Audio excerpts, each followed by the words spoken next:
Саламатсыздар ма балалар? Бүгінгі сабақта бір-бірімізге жақсы тілекпен бастайық. Нұрали, бүгінгі сабаққа саған сәттілік тілеймін. Рахмет. Еңісбек, бүгінгі сабаққа белсенді қатыс. Рахмет. Ботагөз, сен бүгінгі сабақта сен жақсы бол. Рахмет. Камила апай, сіздің бүгінгі сабағыңызға сәттілік тілеймін. Ой, рахмет. Отыра қойыңыздар орындарыңызға.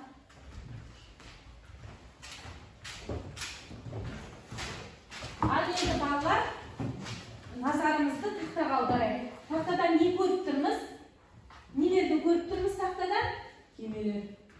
Кеме көріп тұрмыз, сосын кеменің түр-түрін көріп тұрмыз, иә? Бұлармен не істеуге болады? Не істеу үшін керек? Алыс жолға баруымыз үшін керек. Тағы жүк тасу үшін керек болады, иә? Енді келесі суретке назар аударайық.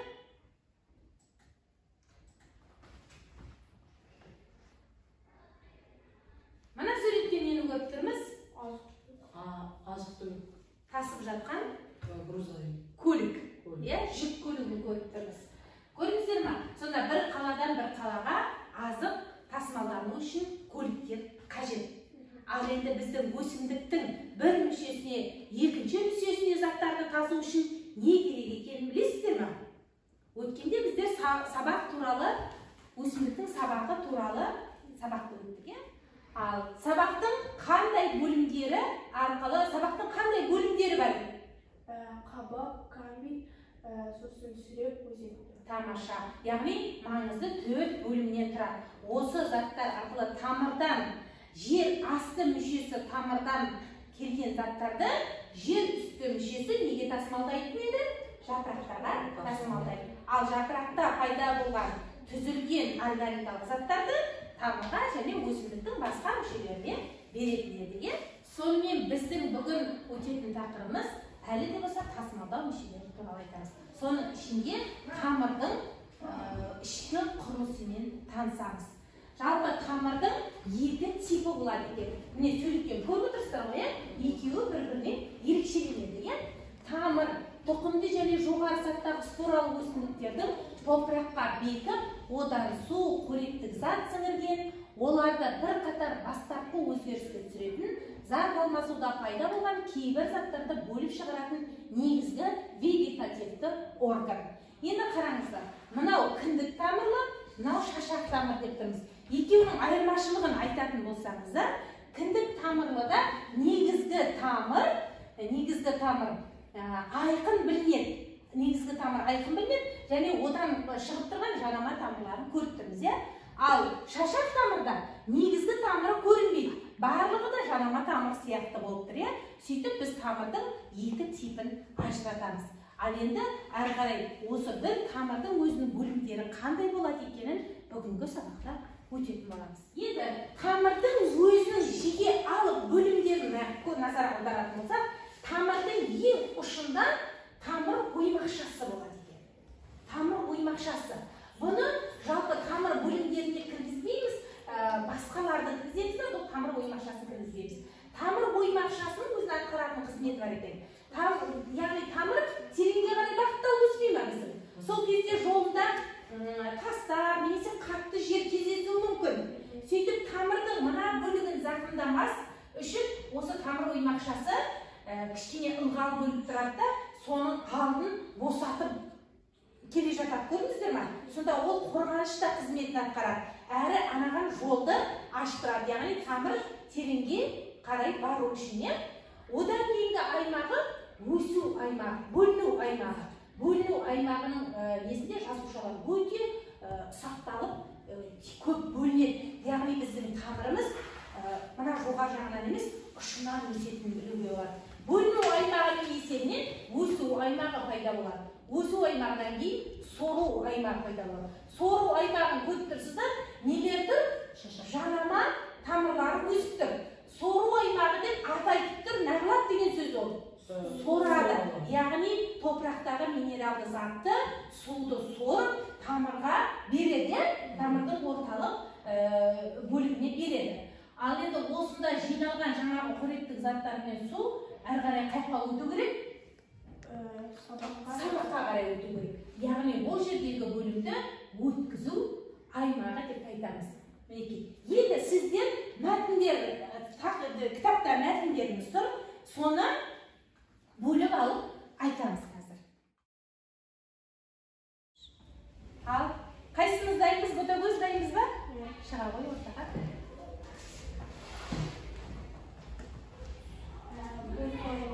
Бөлім аймағы 33 шоғырлардан тұрады. Оның жасушалары өте көп болады, және олардың көп бөлігі өсу аймағына, ал аз бөлігі тамыр бунақшасына кетеді. Және де егер бөліну аймағын алып тастаса, онда тамыр ұзарып өсуін тоқтатады. Ал өсу аймағы ол бөліну аймағынан кейін орналасады. Ода жаңадан өсіп келе жатқан жасушалардың саны өте көп болады. Мысалға, осы жас тамырға сиямен белгі қойса, онда көп уақыттан кейін өсу аймағының тез өсетінін байқаймыз. Сиямен белгі қойып өсіретін болса, онда тамырдың ұшынан өсетінін байқауға болады дейді. Жақсы, тамаша, отыра ғой. Келесі сору аймағы туралы бізде Нұрали дайынсызға келе ғой. Сору аймағы кез келген ылғал затты суды сорып тамырға беретін аймақ. Тіпті оны микроскопсыз цитоплазма өсімдерімен қапталған білуге болады. Және де кез келген тамыр түкшелерінің ұзындығы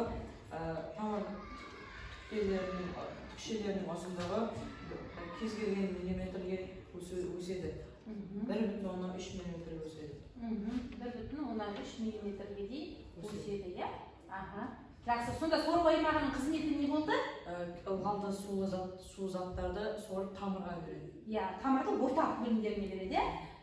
Сонда бұл қоректіктің нағыз тасымалданатын жер осы жерде екен. Жақсы, отыра қойыз. Әрі қарай біздегі өткізу аймағы Жеңіспен.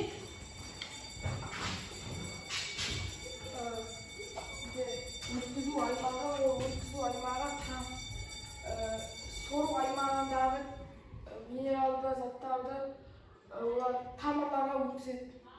Тамырға өткізе ма? Сабаққа қарай өткізеді. Олар толықтырып жібересің ба, Ботагөз?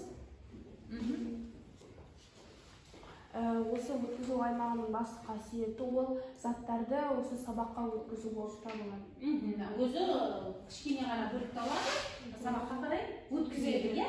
Сосын сабақ оны кімге апаратын еді бұл заттарды? Дұрыс айтасың, жапыраққа апарады. Сөйтіп ол жерде қандай процесс болатын еді?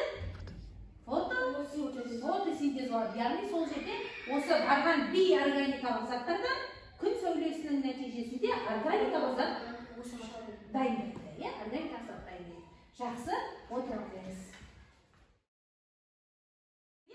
Суретті дәптерімізге жабыстырып, әрбір тамырдың аймақтарының қандай қызмет атқаратынын қысқаша ғана дәптерімізге жазып алыңыз.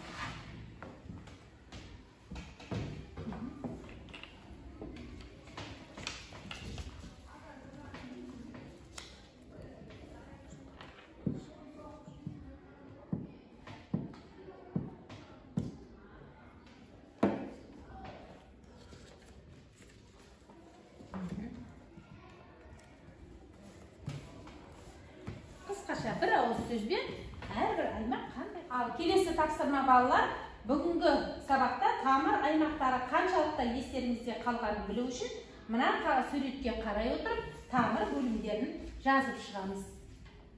Нұрали, жаза ғой. Тамыр бөлімдерін жазып шығамыз. Қаншалықты естеріңізде қалды екен?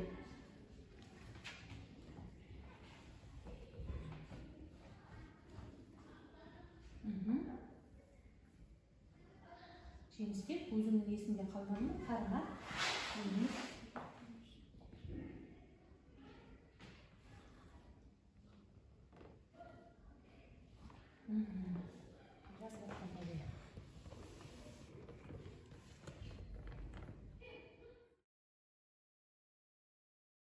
Ал жақсы бүгінгі сабаққа бәріміз де жақсы қатыстық. Әсіресе ботагөз молодец, барлық сабақтарды, тапсырмаларды уақытында орындап, жақсы көзге көріне білді. Өте жоғары балды бізде ботагөз алды. Одан кейінгі балды бізде Нұрали алды. Енді рефлексия қарағы сабақ соңында бүгінгі сабақта өздеріңіздің қандай жетістікке жеткендеріңіз туралы және оған жетуге не себеп болғаны туралы, немесе қандай кемшілік болды, ол кемшіліктің қандай себебі болды деп ойлайсыздар, соны қысқаша ғана маған жазып бере қойыңыздар.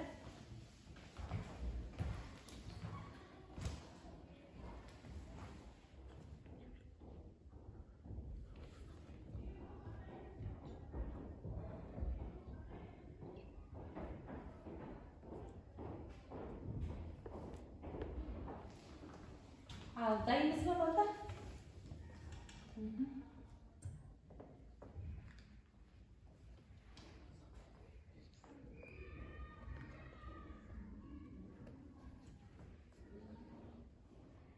Сабақтағы жетістіктерім: сабаққа белсенді қатысып, тапсырмаларды қатесіз жазуым, оның себептері: сабақты зер салып тыңдауым. Сабақтағы кемшіліктерім: алдыңғы сабақты еске алу, оның себептері: алдыңғы сабаққа дұрыс қатыспау.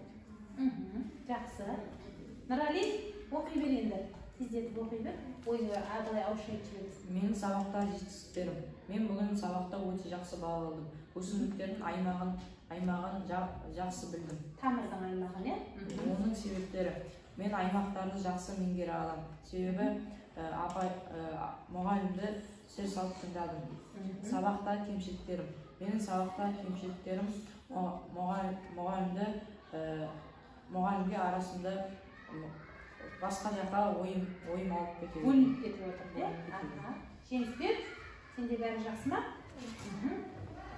Сабақтағы жетістіктерім: сабаққа көңіл бөлу, оның себептері: сабақты жақсы түсіндім.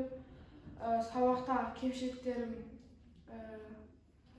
ойын бөліп кетеді. Ойын бөліп кетеді. Ендігіде бөлмеуге тырысайық, иә? Барынша сабақты дұрыс тыңдасақ, дұрыс меңгереміз. Жақсы, рахмет. Бүгін сабақ аяқталды. Бәріңізге рахмет. Үйге тапсырма 18-ші параграф тамыр бөлімдерін жақсылап оқимыз, әлі де болса түсінеміз, және тамырдың суретін, аймақтарын салып келеміз. Солай ма? Жақсы, рахмет.